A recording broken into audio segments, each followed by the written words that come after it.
পুৰণি ঘৰখনলৈ মই ঘূৰি আহিব পাৰিছোঁ আৰু মই মোৰ দলৰ সভাপতি মাল্লিকাৰ্জুন খাৰ্গে আৰু বিৰোধী দলৰ আমাৰ দেশৰ দলপতি ৰাহুল গান্ধী ডাঙৰীয়া এই দুগৰাকীয়ে মোৰ দললৈ ঘূৰি অহাটোত মোক অনুমোদন জনাইছে আৰু তাৰ কাৰণে মই তেখেতসকলৰ ওচৰত কৃতজ্ঞতা প্ৰকাশ কৰিছোঁ আৰু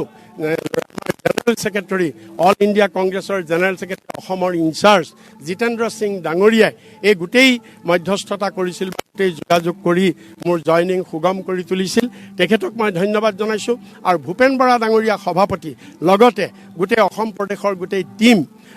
টিম এই সকলোৱে মোক যি ৱেলকাম কৰিছে বা মোৰ প্ৰতি যি আস্থা প্ৰকাশ কৰিলে যাৰ কাৰণে মই ইয়াত যোগদান কৰিবলৈ সক্ষম হ'লোঁ মই সকলকো মোৰ ধন্যবাদ আৰু কৃতজ্ঞতা জ্ঞাপন কৰিছোঁ। ইতিমধ্যে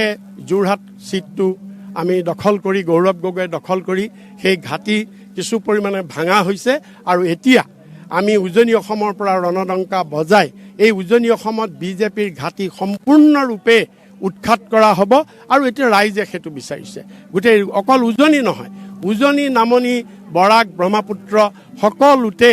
আজি বিজেপিৰ এই অত্যাচাৰৰ পৰা ত্ৰাণ বিচাৰিছে আৰু তাৰ কাৰণে কংগ্ৰেছৰ নেতৃত্বত যুদ্ধ আৰম্ভ হৈছে।